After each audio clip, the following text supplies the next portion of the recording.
Hallo, ek is Karen. Die 24ste September is dit Erfenisdag, maar die meeste van ons ken dit as Braaidag. Daarom het ek het goed gedink om 'n bietjie van 'n alternatiewe braaitafel vir julle te demonstreer. Ek gaan gebruik spoelklippies, 'n gesnyde glasblad, 'n bietjie van 'n alternatiewe bord, 'n lapservet, 'n voorgeregbakkie, 'n glasbakkie wat ons na 'n paar opsies gaan kyk om dekorelemente in te sit en dan ook glase. Hierdie is 'n kreatiewe idee om 'n bietjie van 'n alternatiewe tafel te doen vir Braaidag. Kom ons begin.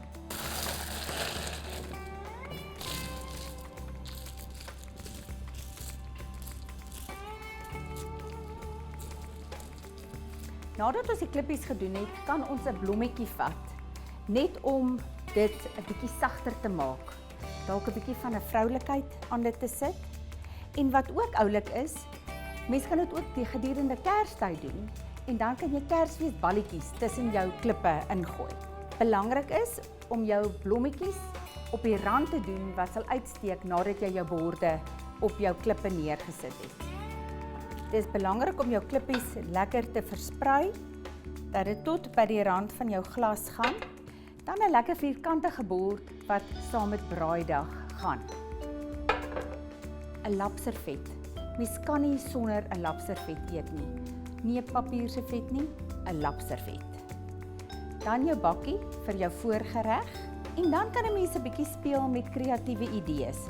'n Glasbakkie kan ons of 'n blommetjie insit en dit binne in jou voorgeregbakkie sit vir dekor, of vandag gaan ek eerder vrugte gebruik. 'n Suurlemoen.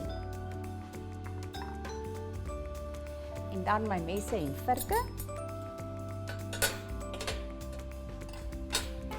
Dan my wynglase. Voilà. En dan kan ons die res van die dekor van die tafel doen.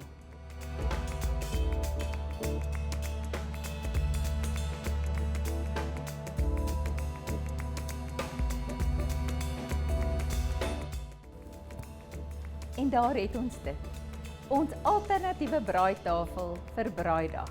En net om dit af te rond, 'n heerlike bottel wyn op die ys.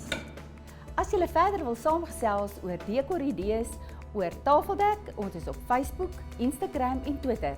Sien julle volgende week met nog 'n paar kreatiewe dekoridees.